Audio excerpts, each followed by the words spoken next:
Welcome back, everyone. We're here with round five now, and I just finished recording rounds three and four. I don't know when this video is going to be uploaded exactly, but we are back, and I get white in round five versus one of my very good friends. We meet a lot. We only meet at chess tournaments, but we've played a few times before, and the last time we've played, I was also white.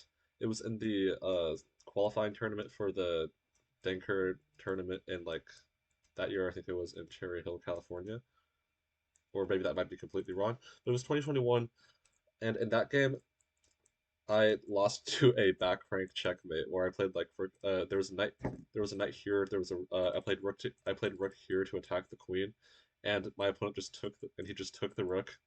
And then there was another rook here, and I just got back ranked with my king on h1. So that was very, very disastrous. Unfortunately, my opponent. So I'm just gonna use his name. Uh, Finn also lost another game, so he didn't go either. But the person who makes my thumbnails, Niall Mackenzie, he actually won that tournament and he went to Danker, and I'm very, very happy for him, even though he did beat me in the final round. I don't really like to talk about that tournament, so let's just jump right into this game. We get e4. This is going to be a really long game, so I don't want this video to be too long. We get c5, and we get the Richter Rouser.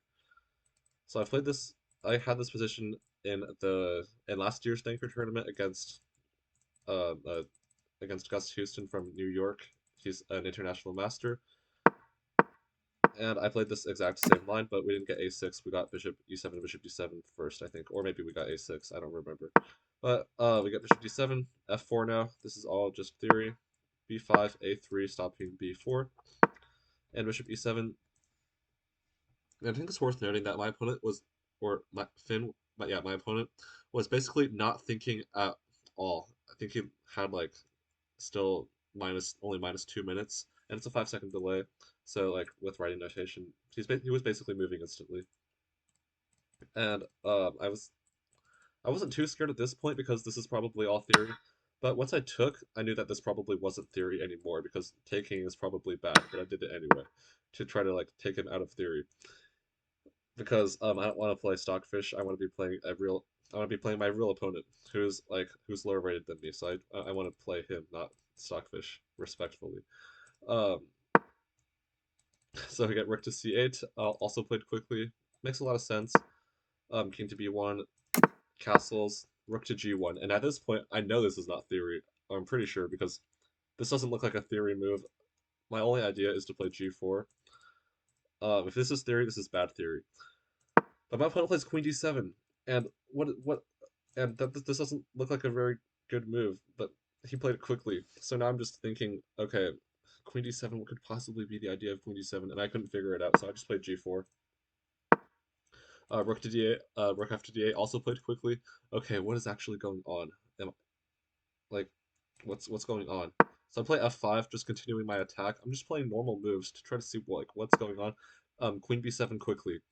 And now I'm getting really worried because my pawn's under attack. Also, b4. Is b4 just gonna like kill me or something? So I'm kind of panicking for no reason. But my idea here was to play e5 takes, g5 attacking the bishop, and then f6 to try to just attack really bigly. However, yeah. So I played e5. My opponent takes the pawn, and now after I take on f6, the computer says it's bad, but now my opponent starts thinking.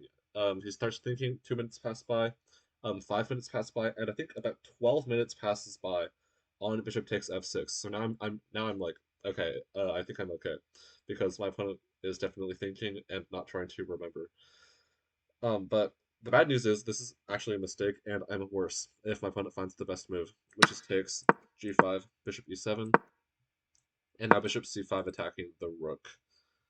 And I have to move the rook, which is really bad because there's also e4 coming, which takes advantage of my pin, which means e5 was just a really bad idea. And I should have just played other moves like maybe queen e1 to like move the queen over here, step out of the pin, and also protecting this pawn. And b4, I mean, I can just take. This isn't too bad.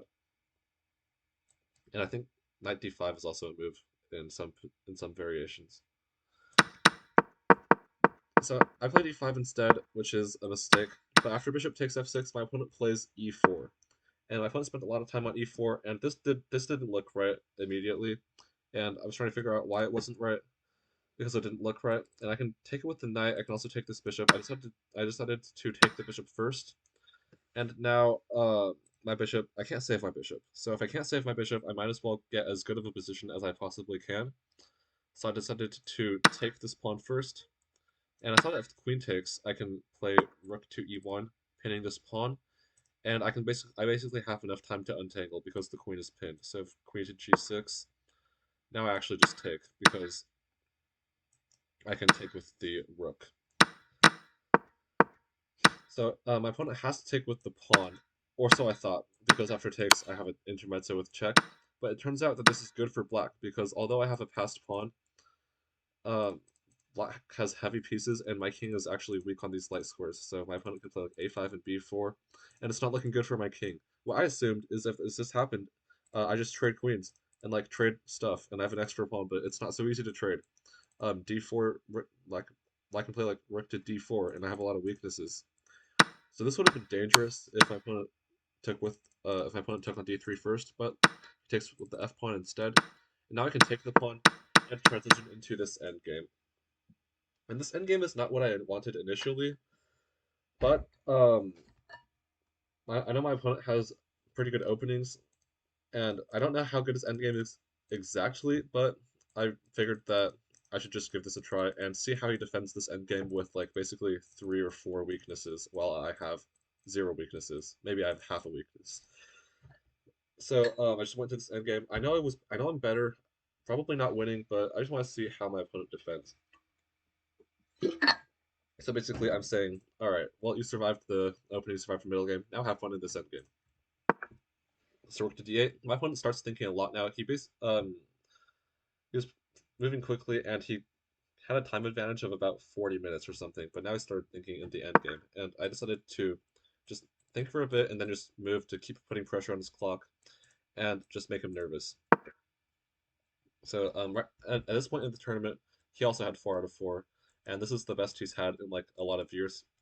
So I just want to like make him nervous or something and play like a psychological game, but mainly playing on the mainly trying to make good moves. So now g5, getting more space on the king side. Queen d7, threatening a check. Obviously, I don't like that, so I'm playing king c1. King c1 is kind of adventurous, like kind of looks kind of suspicious, putting the king closer to the pieces. Queen f3 is also a move. I can also just push this pawn because of check. Then the queen and pawn endgame is also pretty good because I'm attacking this pawn and also threatening to check this pawn. But queen endgame, kind of hard to win, especially with yo-yo ideas on c4 and f1. So instead, I just assumed I shouldn't trade rooks just to keep pieces on the board. So queen to c6, queen to f4. Obviously, I don't want to trade. Rook to g5, trying to block on f5. I like this move, but it does allow queen to b8 check. And this, due to some sort of geometry, like these, yeah, the king has to move. And I thought that I could play queen to h8, but then after rook c, then after queen c5 attacking the rook, I wasn't really sure if this was really good or not. I decided that it wasn't good because my rook's under attack. Queen over here, I basically have to take this pawn and get back. And if I can't do that, it's going to be a draw due to a perpetual check. So I saw that I could check, but then after rook f5, if I move, it can get pretty dangerous very quickly because even though I have this, I lose this pawn. I didn't see this, but I assumed this wasn't good. So instead, I play h4, which happens to be the best move, threatening to play h5 and g6. If I can play g6, that kicks this king up even more, and the farther the king is from the back rank, the easier it is to harass it with major pieces. So Finn plays rook to c5, threatening c2 pawn, and I play king to b1, just sidestepping it, prophylaxis. It's no longer a check. Now if takes, I thought that I can actually, uh, I didn't, I think I saw that I could check. Wait, but check isn't good because king g6. But okay, it turns out I could play g6. Now I can check. Actually, I think I would have saw this check because I was looking at these ideas of like g6 to box the king in. If the king goes here, then it runs into a checkmate with rook f7. So now at this point, I'm leaving the board. I'm just going outside the playing hall to taking some scrolls, taking a stroll, splashing some water on my face. I'm pretty confident in my position because I just didn't see any moves for black. I thought I was completely winning already, but apparently I was just completely overestimating my position again, which is bad. I should have just stayed at the board and looked at all of my opponent's responses, and I missed queen c8 completely. Like I didn't even see this move, and it just covers the back rank, and now the king can go back. And now I'm like, okay, oh really? So I just completely missed this. Now I have to win this game. Now I have to get a good position again.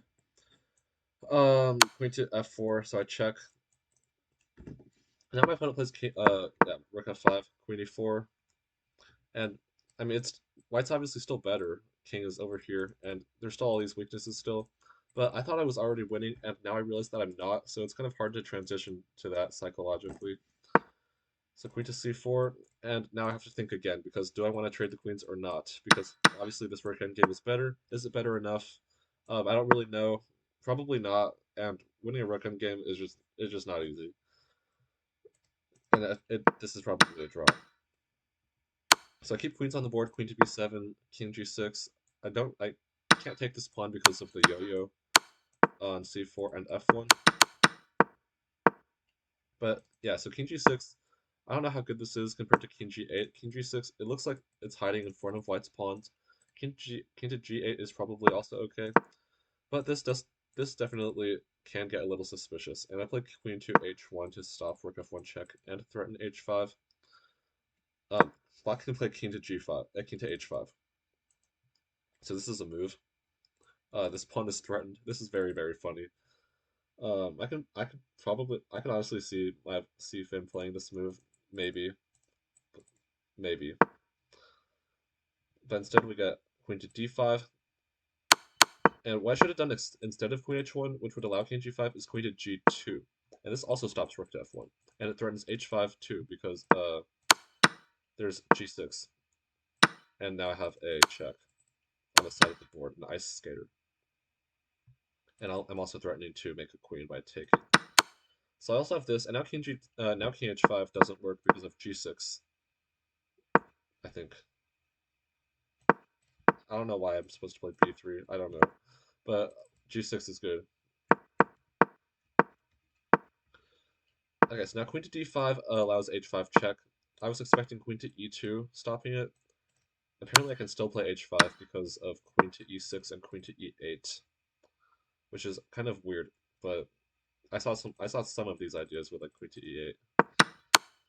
But I would have just played rook to e2, queen c4, and try to find something here. b3 doesn't work because of queen to d5. Apparently, I can play queen g2 here. White's always better, but it's not exactly clear where the breakthrough is. So instead, we get h5 check, king to f7, and now I kind of rush with g6, and this actually, out the game is just a draw, because my opponent thinks and finds the correct move, takes, and king to f6, which is very accurate. What I should have done is queen h2, trying to go to c7, and then if queen to e5, queen to g2 now, and g6 is a threat. And also queen to b7 is a threat. So kind of like a zigzag.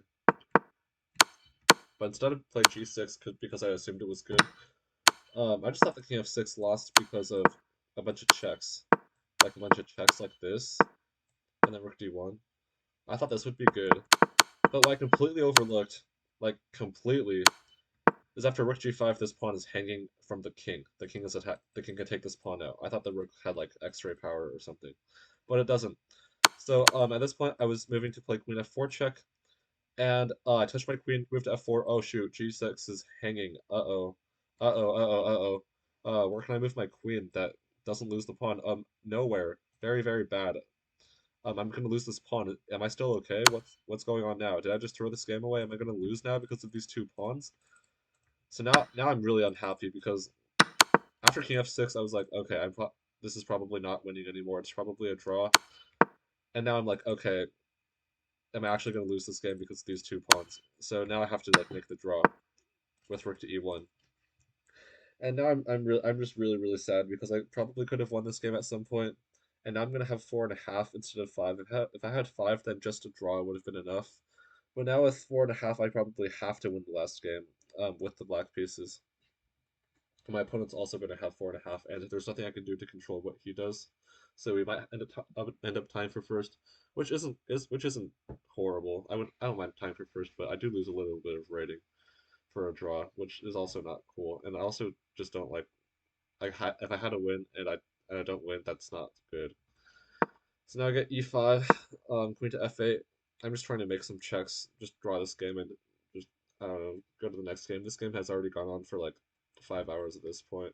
I'm really tired, but I have to make this draw. So queen to e6, rook d1, threatening rook d6, e4, ignoring it because there was a back rank. I'm not gonna monitor a back rank twice. That's not gonna happen. I play b3, stopping it. Queen to e5, trying to set up uh these ideas. Rook to d6, rook back. This was actually a complete draw before I did this. The idea I should go for is taking this pawn, because if I can take one pawn, then a queen trade would probably be okay because I have pawns for counterplay. But instead I check and then I move back. And then I try to play queen f7, threatening rook h1. So e2, I have rook h1, queen guards h5. That was the idea of queen f7. Um, yeah, but after queen e4 stops it. Now queen f1. It looks like I've lettered e2, but my last gasp is to try to play queen to h1 check, force the queens off. And this kind of looks insane, but my king's close enough to this pawn that I could probably play rook to e1 and like c4 or something, and try to create counterplay. And I don't like this is probably losing somehow. This is probably somehow losing, but at least I can try to do something. And rook end games are very difficult to win, so maybe I would have chances if my opponent played e2. But and rook g2 just ends the game also because it threatens this, and my king can hide on g6, and then on uh g5. This looks scary, but I do run out of checks, and now there's no stopping this. Instead, my opponent goes back to e6 to like maybe stop queen h3 or something. But this allows me to make a very important check because now I like this is a really good square for the queen. Also targeting the pawn. Um, King cannot move back anywhere because it actually loses the rook to a fork. So now I'm optimistic again. Maybe I can make this draw. And if my opponent blunders, I can maybe even if I can win this pawn, then maybe I can try going for the win because of the weak king. And my opponent makes a huge blunder, rook f5. Now why is this a blunder? It's because it's pinned now. And since it's pinned, I can just attack this pawn a second time. And no way to defend it again. So I just win this pawn. I win this pawn. And now, after I win this pawn, now I'm actually better. Because the king is weak. So if I can like start harassing the king, force it to a really bad square, I can probably just win the queen or something. So queen to f6. Now my opponent starts offering me some draws. There were like 3 draw offers prior, like somewhere in that endgame. I declined them all. My opponent starts offering me draws again. I decline them also. I don't mind being offered draws, but I just decline them. Um, so rook to f3, attacking the queen. Rook f1, I have to watch out for. Um, Queen d1. Now I make a check here, and now my queen looks like it's getting into a7. And now I make some checks. I missed queen. I knew queen h8 was an idea this whole time, but at this point we're at like 15 minutes each, something like that, maybe 10 minutes. So it's basically a rapid game. And in a rapid game with heavy pieces, I feel pretty confident in this position, even though I don't see the win yet. But I'm feeling optimistic. So check check. I was basically what I'm doing here is hoping for queen f7, which would probably run into queen to h3, threatening a checkmate. But my opponent doesn't do that, so I just go back to my other plan, which was queen to h3 here. I could have went for queen h8 also, And after rook to f3, I do go for queen to h8, and just to see what happens. So queen to e8, king f5, rook f7 does not win the queen, it blunders to rook to f1. Do not do that. I play queen back to e2, stopping rook f1. Now the king is like over here, cutting off the connection. I like where the king is. King goes to g5. I give a check on g2, force it to f4. Now rook to h1. And okay, what's the threat? What's the threat with this? What happens if a5? Try to pause the video. Um, and if you saw queen takes f3, congratulations. This is a skewer, and this would just win the queen. And my opponent sees this and plays king to e5, and now I give a check, which isn't good. So when you're trying to hunt a king, it's good. Sometimes it's good to cut the king off instead of checking it, because if you check it, it just runs. But if you cut the king off, then you can like trap it. And now we have the same threat because I can check on e2, and then the king can't step here. If it steps here, I just take. So rook d1 would have been a lot better because if you don't check, it's also difficult for your opponent to decide what to do because there's more options. Usually options are good, but when you don't have many good moves, options are actually kind of they can be distracting. So I check on e2, king d6 check here, and now if I'm threatening queen to d7 check, and if my opponent just sidesteps, then it's actually not so clear at all because rook to f1 is threatened. If my opponent gets rook to f1 in and trades the rooks, it's an instant draw basically.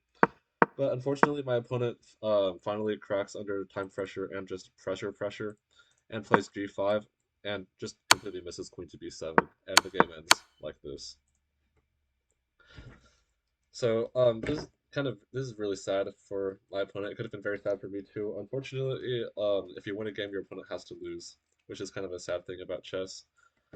But and my yeah, my opponent did end up withdrawing, or he didn't withdraw. He wanted to withdraw, but since you can take a buy in any round before the round is paired, I just convinced him to take a buy, and he ended up getting the Class A prize. So I ended up winning round five. Now I'm on 5 out of 5. Last game, if I win the game, then I become the state champion. And if I draw the game, I also become the state champion. If I lose the game, however, then my opponent, who has 4.5, will get 5.5 and leapfrog me. So we'll see what happens in that video. This video was pretty long because this game took 6 hours in real life. Thank you so much for watching. Hope you enjoyed, and I will see you in the last video of the Idaho Closed playlist or series.